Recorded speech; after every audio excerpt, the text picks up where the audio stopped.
RIP E3 was trending on Twitter. I knew that this was a sign of good things to come.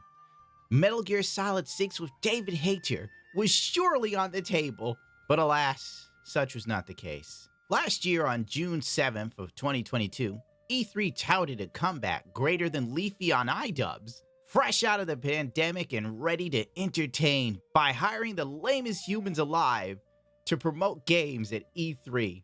It was like a yearly G4. If you don't like it, don't watch it. Peace. We're excited about coming back in 2023 with both a digital and a in-person event. Pierre Lewis told the Washington Post, as much as we love these digital events and as much as we reach people and we want that global reach, we also know that there's a really strong desire for people to convene, to be able to connect in person and see each other and talk about what makes games great. But it turns out yet again E3 is canceled, to no one's surprise. Let's be real here. E3 hasn't been good in years. With each passing event, the bar got lower and lower. The reveals became duller. The developers overpromised and underdelivered, pulling in influencers, actors, and washed-up celebrities to attempt to make the event seem more interesting. It got you nervous? Nah, we got a special weapon that I ain't gonna tell you about, but we got a couple of little things that we gonna rock and roll with. Right.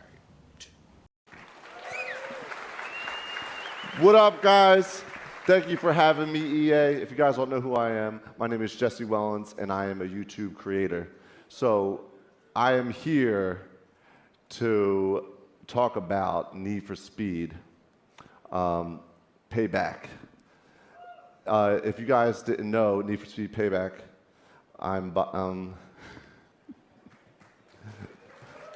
yeah, it's a great game. But all right, all set aside, I'm a YouTube creator. Need for Speed Payback, it's coming out.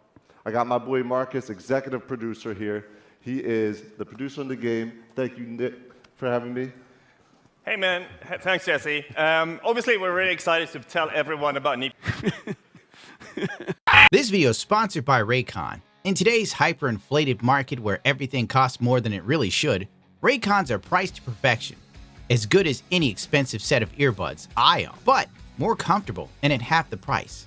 And I'll admit, I am guilty of thinking more expensive earbuds means a better experience, but Raycon has proved me wrong. Raycon is on a mission to prove that you shouldn't have to pay an arm and a leg for quality sound and essential smart tech listening features in your earbuds. My personal favorites are earbud tapping functions so I can go forward or backwards while listening to music. And the best part of all are custom gel tips that give you the most comfortable inner ear fit that I wish to God other brands would follow suit with. I use mine while I'm shoveling snow. Noise isolation and awareness mode. You have no idea how useful this is when walking into a building while trying to take off your motorcycle helmet with music blaring. Now, as soon as someone starts talking, you can unfortunately hear them. Click the link in the description or go to buyraycon.com/itsagundam to get 15% off your Raycons today. But the writing was on the wall. E3 was already dead. The only thing we were watching was a corpse paraded live yearly, to the horror of millions, witnessing their favorite franchises die for the first time. Much like Star Wars, Marvel, DC, etc. Welcome to the club, kids. You think Kratos is cool now? Give it a few years. What started off from humble beginnings for developers and publishers to show off games and make deals slowly turned into a hype machine that ran out of steam around 8 years ago. By 2019, the E3 press conferences were having celebrities play Rainbow Six Siege matches with streamers. I listened to Ziltex's soul leave his body as he uninstalled Siege. What's up with that? Sure. Sure. I mean, word around town is, I heard that if NA win, it'd be the first thing they ever won, so. Oh, shit. Definitely want to make that happen, and we are waiting on one player to get into the lobby. We're not stalling for no reason. We do want to get into the gameplay. Every single one of these people live on Twitch right now. Go check them out. Hell no! You had virtue signaling hypocrite streamers that painted their boobs on live stream, and activist journalists calling booth babes sexist and archaic. The company's at E3. It's 2019. Booth babes are nothing anymore. We don't do booth babes. Sexually objectifying women in ways that we don't need to be doing. So don't do it. What about exploiting women? Well, you know, when a man does it, it's exploitation. When a woman does it, it's good business. Taking what little fun E3 had left to offer and turning it into something to be vilified. I remember the old days of E3, seeing the Metal Gear Solid Snake Eater trailer for the first time, GTA Vice City, and losing my mind. And I ran so far away. You know, you sit there and you think 80s music is garbage, and then you become an adult, and all of a sudden the flock of seagulls just makes total sense. I went from loving E3 and tuning in every year diligently to ignoring it entirely. Unless Krobie Cat made a supercut. I tuned in for those. Oh God, another year of no Krobie Cat. These truly are the darkest days. In 2019, Sony pulled out of the E3 press conference, which was unheard at the time. In fact, it was unimaginable. Okay, let me frame it to you in a way you'd understand if you're into motorsports. It would be like Repsol Honda leaving MotoGP, or Ferrari leaving Formula One. It's just like, what? As the industry evolves, Sony Interactive Entertainment continues to look for innovative opportunities to engage the community. The company said in a statement, PlayStation fans mean the world to us and we always want to innovate, think differently, and experiment with new ways to delight the gamers with another walking simulator. As a result, we have decided not to participate in E3 in 2019. We are exploring new and familiar ways to engage with our community in 2019. In doing so, the tide had turned and heralded the end of E3 as we knew it. The show went on that year, but it was clear the magic was gone. Xbox fans saw this as a complete and utter win over Sony without realizing the bigger picture. But the console wars is a story for another time. As all things associated with the current dark timeline, the global pandemic put a hold on everything. Ironically, Darkside Phil was high on life at the time. Go figure. On January 13th, 2020, Sony opted out of E3 yet again. By March 11th of 2020, E3 as a whole was canceled. No one was shocked by this due to the fact that COVID was a thing and everyone was on high alert, so it made sense.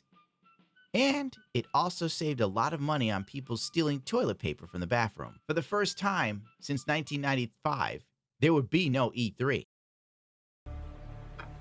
Oh. That's a pity. Flash forward to 2021, E3 was back as a live streaming event.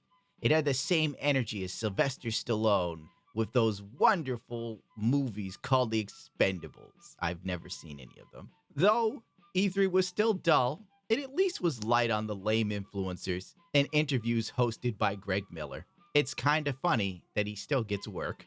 The gaming community needs to be better about building the community it's in. Yes. And I can't agree with that enough. If you know anything about Greg Miller and Kind of Funny, being better is a big part of what we always talk about. It's be better to each other and don't be a jerk. And I know right now, on our very own Twitch page right here, a bunch of people are being jerks. And everybody who's a good person, which is the majority of gamers, need to step up, ladies and gentlemen, and of course show that the positive outshines the negative.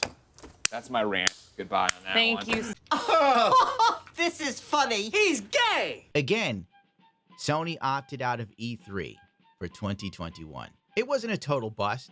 Elden Ring's gameplay was shown for the first time, as well as the new Halo game. Things were looking up. E3 2022 was canceled, which brings us to now. I hope you enjoyed that little high, because it's all downhill from here, baby. On January 30th of 2023, Sony not only dropped out of E3, but this time Microsoft, Nintendo, and Ubisoft joined them. Boy, that escalated quickly. I mean, that really got out of hand fast. It jumped up a notch. It did, didn't it? This was the final nail in the coffin. The global recession is also to blame for all of this, and these companies are looking to cut costs wherever they can.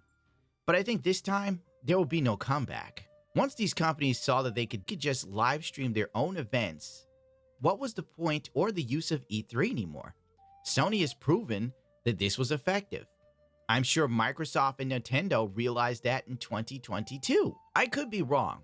Things may bounce back in 2 or 3 years. But one thing I have noticed about corporations in America, once they find a way to save money, they never stop doing it. RIPPop and ESA put out a press release saying that they will continue to work on future E3 events, but I have a feeling they will never past the planning stages. They said something similar in 2022, and look where that got them. Maybe E3 lived past its prime. Maybe this is a sign of the times. Gaming has gone mainstream, and as all things mainstream now, games aren't seen as art or expression. They're more viewed as content and revenue sources or revenue streams, subscription fees, and always online DLC. Everything that was once good about the industry was driven by people with passion. They are all gone now, and they've been replaced with men in suits, looking for higher profit margins for shareholders. Not great storytelling or innovative gameplay. Lord knows games look better than ever and they play worse than ever. We are in an age of apathy that now comes with a subscription fee. Too bad for you, too bad for me. This is the death of E3.